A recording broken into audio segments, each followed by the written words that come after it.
Hey, Ricky Metallico from the best show ever, 97.5 The Fanatic, 97.5thefanatic.com, and NBC Sports Philadelphia. We're on Monday through Friday, 2 to 6. Join us then. This is a Phillies mailbag, Ricky Bo's Phillies mailbag. We're going to see what we got here, how it's going to go, and we're going to take your questions maybe 2-3 times a week up until at least the start of the season. Then we'll probably do it as the season goes along. So we're here to answer your questions. You got Phillies questions, go ahead and ask either on Twitter or on Instagram, wherever you want to ask these questions, even on YouTube in the chat, you could ask these questions, and we'll try to answer them to the best of our abilities.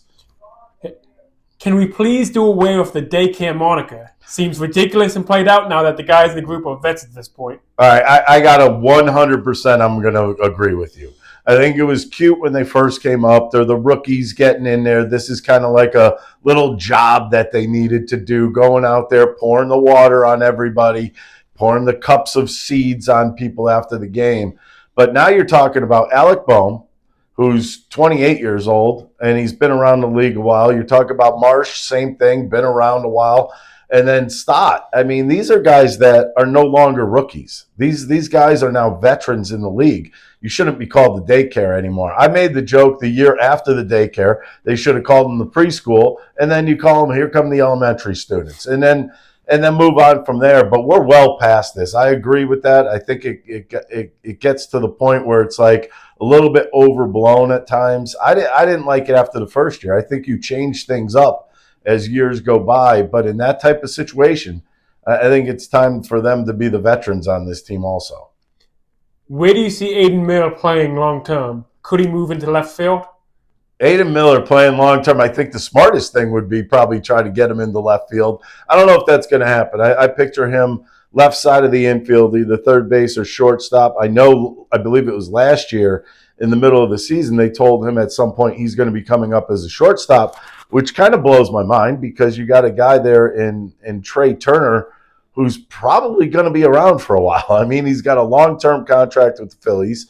So all those years he's going to be here, whether Trey ends up going into left field or something like that when he gets a little bit older is not to be seen yet. But Aiden Miller, I mean, he's one of those guys that's supposed to be a stud. I think you try to keep him in the best possible position to be in, to get and stay in the major leagues, whether that be shortstop or third base. I think that's the best call for him because those are his natural abilities, and that's what they kind of drafted him for. So I think you stick with that, and you kind of, you almost move on from there and just let him do one job. You don't want a kid coming up who's that highly touted and put him in a spot where he's playing 4 or 5 different positions. I think that would be unfair to him.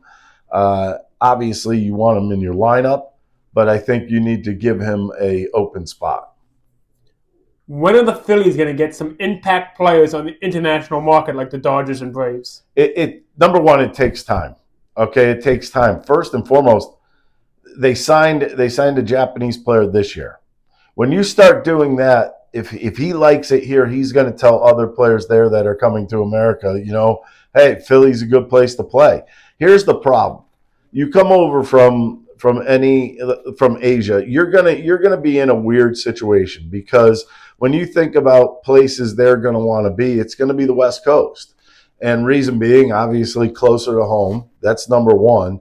I think number two, you look around at Seattle, LA, these places where those players seem to go. There's a big, big areas in those cities where it is Asian people. And you think about the East Coast, I don't think the players are that attracted to it. I think they're more attracted to staying near home and being able to play baseball in a place that they're comfortable. Where do you want to see Alec Bohm in the lineup on opening day?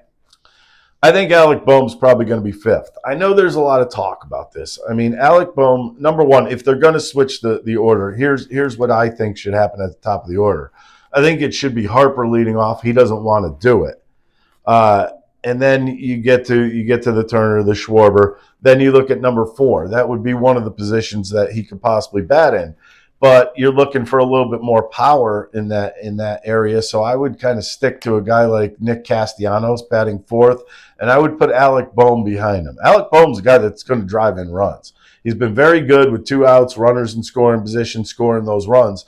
So you want him with an opportunity to have people on base. I think the 5 spot is a perfect spot for that. You don't necessarily need the home runs. You're hoping guys on second and third possibly, where he could just use the middle of the field and drive the ball up the middle and pick up some RBIs.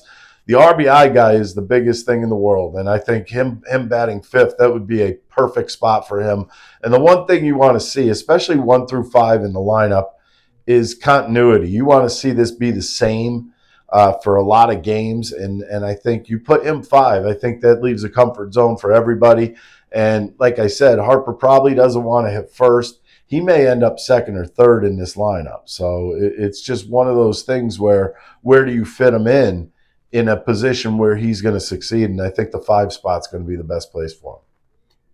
Do you think Stott will regain his form from a couple of years ago when he was one of the best 2-strike hitters in the MLB? He was a very good hitter 2 years ago with 2 strikes. And the one thing that he used to do is he kind of followed in Bryce Harper's footsteps where he would spread out. So he sees the ball a little bit better. He could wait a little bit longer. And in that type of position, you're not trying to launch. You're not trying to hit the ball out of the ballpark. What you're trying to do is follow the tough pitches off and then make the pitcher come to you and leave something out over the middle of the plate. When that happens, you become a better hitter. Last year, from what we understand, he came back to spring training this year, said he was having some injury problems. So if that was the case, his numbers don't really show it, but if that was the case, I could understand that he doesn't really want to swing at the borderline pitches because he might hurt an elbow or something like that.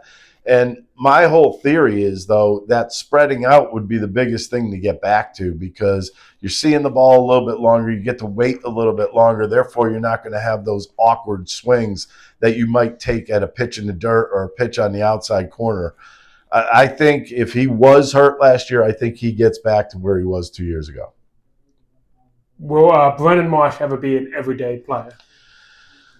Brandon Marsh, you have to hit some left-handers. If he continues to prove that he can't hit the left-hander very well, he's never going to be that guy. I think the main thing you look at him as is a guy that could play some outfield. He could track some balls down. He could play left field. He could play center field. So those 2 positions are pretty well taken care of. He could hit righties very well, and he's got some occasional pop. So you want him in your lineup. There's no doubt about that. The question now is there enough in his history that says he's not going to get to the point of hitting the left-handers? Because is Rob Thompson, if on opening day there's a left-handed starter, is Rob Thompson going to go, I got to put Marshy in there and be comfortable with that? I don't think he's going to get to that point right now. I think, as a matter of fact, I mean, you got Kepler in there now too, so it's going to be even tougher for him to find some spots. Whether he hits against lefties or not will prove if he's going to get more playing time. What is the identity of the 2025 Phillies? It's still Bryce Harper. I think it's Bryce Harper and helpers. And what I mean by that, I think we all know Bryce Harper is one of those guys that could hit in the clutch. He's going to come up big when you need him. He could hit the home runs when you need him. He's just a scary thing to see in a lineup. But then you have your the little things, that the roots that come off of him, and I'll call this the Trey Turner. Because if Trey Turner can put together a full season, I think he becomes a guy that's right up there with Harper. And he could be a big-time identity on this team. But I think for the most part, everything falls between those 2 guys. And everybody else just falls into place. You look at the pitching staff, I think Philly's got one of the best pitching staffs in the league, especially starting pitching as deep as they are right now. So I don't think that's going to be a problem. I just think, you know what, can Trey Turner lay off pitches this year and make the pitcher come to him? That's going to be one of the things to watch. All right, there you have it. That's another mailbox, right in my pocket. We keep getting questions. We're going to keep answering these questions. I know there's going to be a lot as we get more near opening day, so keep those questions coming. You can catch us. You can catch me on the best show ever on 97.5 The Fanatic, 97.5thefanatic.com, and NBC Sports Philadelphia, Monday through Friday, 2 to 6.